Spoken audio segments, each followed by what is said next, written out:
Hello, আসসালামু আলাইকুম। কী অবস্থা সবার? তো আজকে 3ই আগস্ট সারা বাংলাদেশের বড় কর্মসূচি, বড় আন্দোলন ছিল আজকেই। তো ঢাকা, খুলনা, কুমিল্লা, রংপুর, চট্টগ্রাম, সিলেট, বরিশাল, যত জায়গা আছে অ্যান্ড বিশেষ করে রংপুর, সব জায়গাতেই অনেক বড় বড় আন্দোলন ছিল আজকে। যত মানুষের ঢল, এই মানুষের প্রাণের একটাই দাবি ছিল, সেই দাবিটা ছিল স্বৈরাচার সরকার চাই না আমরা বারবার।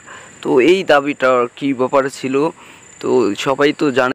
কোটা আন্দোলন করতে গিয়ে তো আমাদের বাংলাদেশের প্রধানমন্ত্রী বলেছেন যে যারা যারা কোটা আন্দোলন করতেছে তারা রাজাকার, এরকম একটা কিছু বলে তাদেরকে মানে এরকম জাগিয়ে দিয়েছে। বাংলাদেশের যে একটা কথাই এখন তাদের পতনের ডাক চলে এসেছে। মানুষ জীবনের পরোয়া করতেছে না, তাদের প্রাণের একটাই দাবি যে এত হাজার হাজার মানুষ, এত কিছু, এত লাশ, এত কিছু, এত মানুষ কেন আসছে এখানে? আপনার আমার সবার দাবি নিয়ে তারা আসছে যে এমন একটা আমরা স্বাধীন দেশে বাস করি, যে দেশে আমাদের কোনো নিজের দেশের এই স্বাধীনতা নাই, তাহলে কীভাবে আমরা স্বাধীন হলাম?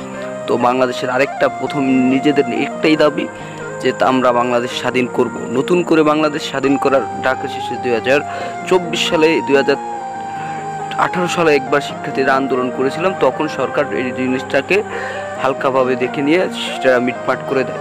তো 2024 সালে যে ঘটনাটা ঘটেছে, যে আবু সাইদ আরও কত আমার প্রিয় রক্ত রাঙানো ভাইরা মারা গেছে, তাদের প্রাণের দাবি তো এভাবে দিতে দিবে না। তো এই যে শেষ ছবিটার মতোই হেসতে চায় বাংলাদেশ। আজকের ভিডিওটি পর্যন্ত, আল্লাহ হাফেজ।